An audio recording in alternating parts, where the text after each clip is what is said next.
Hi, I'm Allan Parker. Welcome to Justice TV. I'm the president of the Justice Foundation, and we're so glad that you're watching this with us today. We believe we have a very important and timely message for America and the world about the chemical abortion pill that is being widely distributed in the United States and widely distributed in other countries. Today, it's the most common form of abortion. And our guest today is Abby Johnson. Abby Johnson wanted to help women and still does. And so she began as a volunteer working with Planned Parenthood. And then she worked her way up to where she was a manager of one of the facilities. And she herself had a chemical abortion pill. And so we are honored to represent her in the case that's currently before the United States Supreme Court as to whether or not the abortion pill should be allowed to be distributed in America at all, in one sense, because of a legal question. How could it possibly not be allowed at all in the United States, Nathan? Hey, I'm Nathan Seltzer, Vice President Operations for the Justice Foundation and Texas Attorney. Lord willing, that they'll find the Comstock Act actually prohibits the distribution of abortion drugs via the U.S. mail or common carrier. That question is not currently before the court, but we're hoping that the court will broaden the question and be able to actually strike down the distribution of chemical abortion pills entirely. But at the very least, that they will have significant restrictions on the distribution of those pills to save as many lives and as many women from abortion as possible, Allan. That's right. And we're honored to represent Abby Johnson. She wrote a book about her experience called Unplanned. And then there was a movie based on that book of the dramatic testimony. So Abby, why do you think it's important for your testimony to be heard at the United States Supreme Court and throughout the world? Well, thank you so much for having me, Allan and Nathan. And thank you for representing me in this really important case. You know, I think that the abortion process in general, I mean, any time that we are taking an innocent life, of course, that should not be allowed. But what's happening to women in particular with these pill abortions, chemical abortions, it is so particularly heinous. Women are walking into abortion facilities many times, and they're being told that taking these abortion pills are natural, that it is not going to be as painful for them, that it is, no different than having their monthly cycle. They are not being told about the physical ramifications, and they are certainly not being told about the emotional ramifications of medication abortion. And that is so deceitful. But what we are hearing from women, what I'm hearing from women is, these are, and what you guys I know are hearing, there are women that are having to actually, they're choosing to leave the apartments, the houses where they had their medication abortion, because their traumatic response to taking these medication abortion pills is so strong that they can't even walk back into the bathrooms where they delivered their babies in the toilet, because they can't look at that toilet ever again. They didn't know that a fully formed human baby was going to be floating there in the toilet. They didn't know. They weren't aware. They weren't told the truth. And this is devastating. And the reality is, there is never going to be, and I can say this with pretty 100% certainty, there is never going to be any sort of study from the APA, the American Psychological Association, or any sort of secular institute that actually studies the psychological ramifications of taking these drugs and seeing your child in a toilet and then making the decision to flush that toilet and flush your baby away. Well, Abby, there's no scientific. How do you know that what they're saying is true about how traumatic it is and seeing the baby themselves? How do you know that's true? Well, we're hearing from the women. We are hearing from them directly. They're calling our hotline. They're calling our Loveline hotline. They're calling us. They're weeping. We have women that have called us and have said, my baby is still in the toilet. I don't know what to do with it.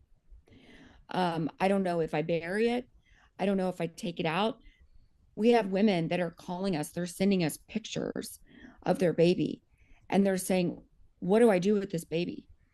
They didn't tell me. I want to bury it, but I don't know what to do. Can I bury it in my yard? What do I do? That's actually the first time a woman who'd had an abortion pill called me and was sobbing and screaming, my God, they lied to me. This is a baby. I can see the arms and the legs. And she wanted to know if she could bury her baby in the backyard, which is generally illegal. We don't allow human remains to be buried in people's backyard.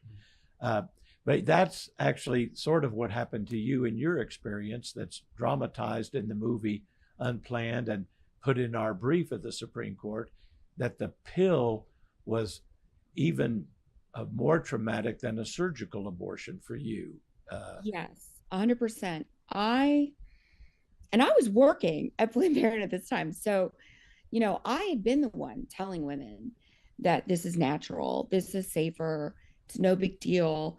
And so I believed those things because I had been saying those things because that's what Planned Parenthood had been telling me. And so I really believed those things to be true. Because here's the thing, Allan, like when a woman has a traumatic abortion experience, she's not going back to the abortion clinic that gave her those abortion pills, right? She's going to organizations like yours. She's going to the pregnancy center. She's not going back to the organization that actually traumatized her, right? So I didn't know that these things were happening. I didn't know that women were almost bleeding to death. I didn't know about the serious pain. I didn't know any of that. And so I was shocked to have clots pass out of my body that were the size of lemons. I was shocked to see my baby in the toilet. I was shocked that all of these things were happening to me. I was shocked that I was bleeding profusely for 8 weeks. And a lot of people will say, "What, Abby, why did you go back? Right? Why did you go back to the clinic then? They lied to you, obviously. Why did you go back?" And that's a great question. I think the only answer I really have is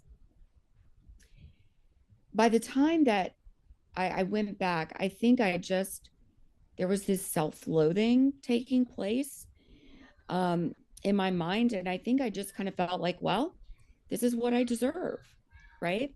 I wanted an abortion and I got an abortion. And should abortion be easy?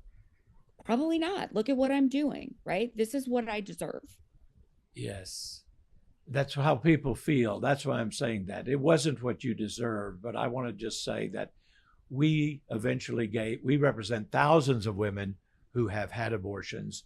That's where we know how women feel. And we put over 4,000 testimonies in the Supreme Court case that reversed Roe. And almost all the women said they felt worthless. This is what I deserved. And so how did that lead you eventually away from Planned Parenthood? Well, let me ask you this. You felt worthless, and some of them have said, I didn't feel I could ever be forgiven. How did you find forgiveness ever? How did you come out from that cloud of feeling so terribly undeserving? Yeah. It was a process. I had to leave Planned Parenthood in order for that to happen. I did not find forgiveness while I was working in Planned Parenthood, of course. But once I left Planned Parenthood, that was my second abortion. So, and then I of course, had participated in thousands of abortions while I was at Planned Parenthood. So And it was hard. It was hard to understand how God could forgive someone like me. How could he forgive all of that sin? And I remember just thinking one day, that's just not possible. That it's not possible. There's no way God could do that. But then God really convicted me, and he helped me understand that that was really pride. For me to believe that this God that created me, that is so big, right? How could I believe that this big, all knowing, all forgiving God could not forgive me of my sin? What a, how ridiculous, right? Of course he could forgive me. Of course, all I had to do was just lay down this sin at his feet. And so, but it did take practice. And I tell people it was kind of like a habit. I had to wake up every morning and I had to remind myself that I was deserving of God's forgiveness. And I could either choose in that day to live for him, and I could choose to live in that present, in that gift that he had given me, or I could choose to live in my past. And that's what Satan wanted. Satan wanted me to live in my past. That our past is Satan's playground, all the what ifs, right? That we can't change. But that's not what God wanted. He didn't want me to live in that bondage. He wanted me to live right now. And he wanted me to use my past testimony as for his glory. And so, eventually, as I kept waking up and I kept choosing him, and I kept choosing to live in this gift that he had given me, eventually I didn't have to choose anymore. It just became so natural.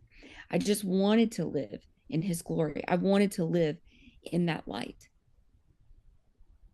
Well, that's a wonderful testimony, because God, abortion is not the unforgivable sin, though many women have told me they feel like it is the unforgivable sin.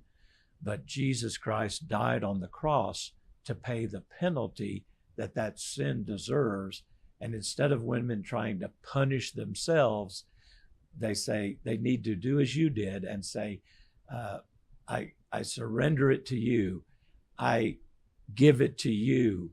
I confess that it's a sin and say, God, please forgive me for my sin. Forgive me, and then receive the forgiveness of Jesus Christ. And you pass out of death into eternal life once you confess that sin and ask God to forgive you, and then say, like you did, I want to follow you now. I want to live every day for you. Jesus said, if you confess me as Lord, which means boss, and you're saying, I want to live for you. And you've done that in your whole life. Since then, not your whole life from the beginning, but all have sinned and fall short of the glory of God. All of us sin. So since you've gotten out of Planned Parenthood, and your book tells that, Unplanned, what are you working on today? What are y'all doing in your ministry? Yeah, so well, over 10 years ago, I started a ministry called And Then There Were None. And we help people who currently work in the abortion clinic. We help them leave the abortion industry.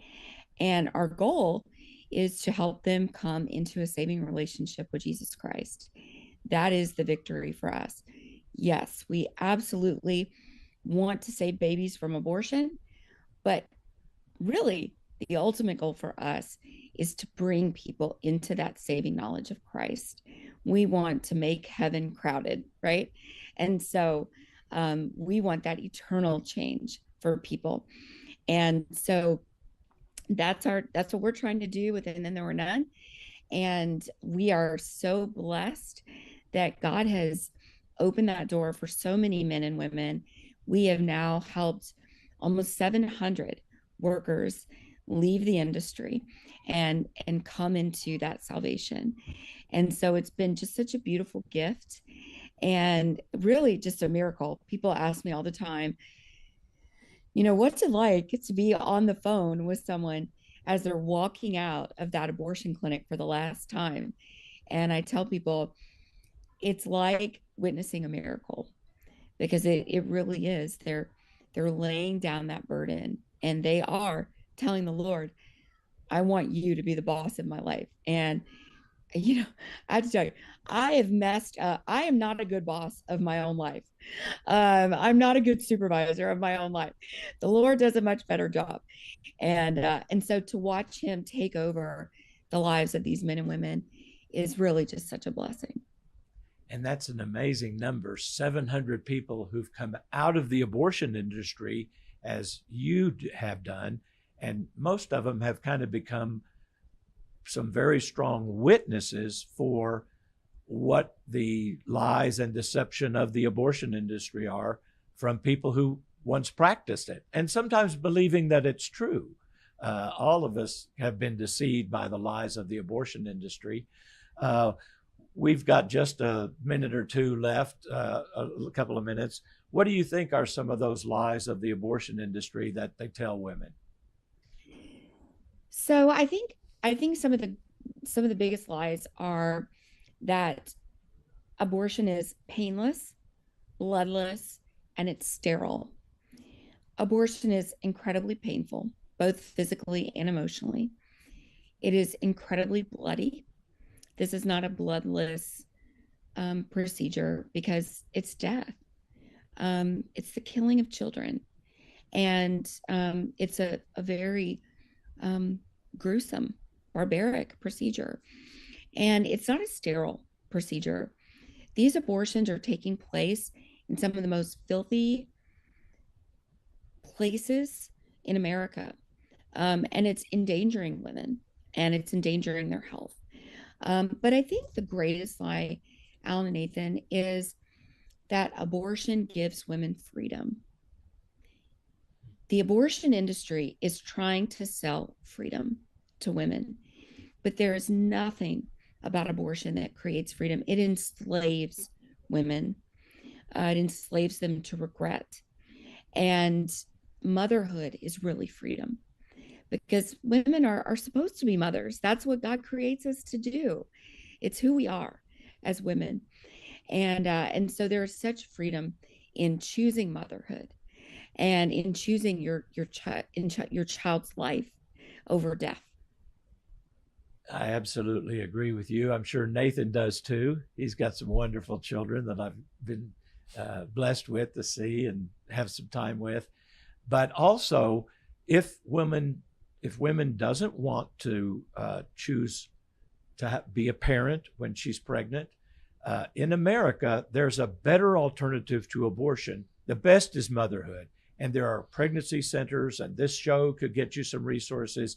If you think you can't afford it, first of all, every state will pay all the medical bills for low-income women, the prenatal care, the vitamins, and the delivery and aftercare.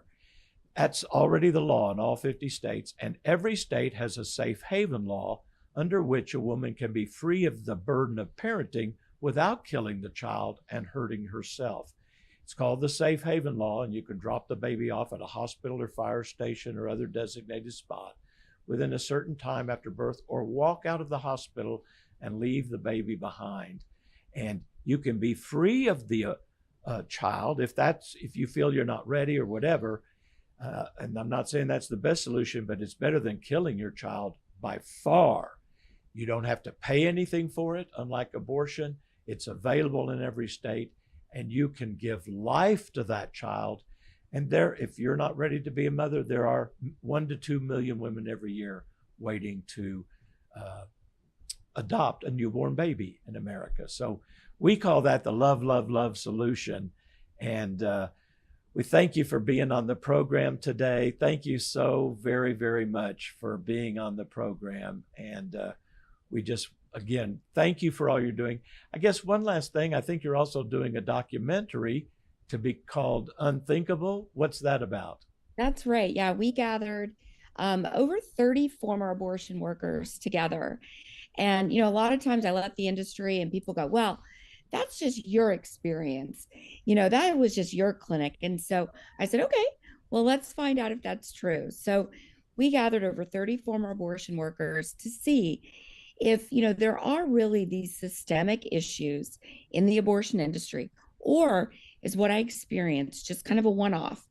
And so I think it's going to be very eye-opening for people, both people who are pro-life and people who support abortion. And so I hope people will go and see that documentary. It will be in theaters, and we're looking at a March or April premiere. So we'll let you know. I hope so, because we've been interviewed for the film, but like all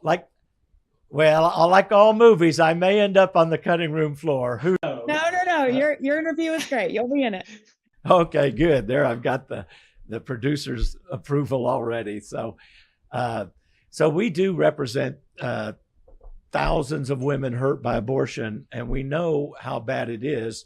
It's one reason that I've written a book called Reversing Roe v. Wade, My Journey with Roe, Doe, and God. And I just believe that one chapter, chapter 5, is just the testimonies of women who've had abortions, like our guest Abby today. And it's powerful testimony. God heals. I want you to think about going to the Justice Foundation website. There are abortion recovery resources available on that website for you. And Nathan, I'd like you to tell people about how they could become a monthly partner of the Justice Foundation and what we have available for them. Thank you. Yeah, we're encouraging it right now. Anyone who becomes a recurring monthly donor of the Justice Foundation, any amount, that we're going to send you a free copy of Allan Parker's book, Reversing Roe v. Wade, My Journey with Roe, Doe, and God. And it's important, the proceeds from this book do not go to Allan Parker personally. All those proceeds are going straight to the Justice Foundation. And of course, donations to Justice Foundation are tax deductible. It's a 501c3. So please just pray. If the Lord is calling you to support our work and our ministry, just pray and do what God asks. And we just would invite you to join us. And we just thank Abby Johnson again for being here today. Thank you, Abby. Thank you, Abby.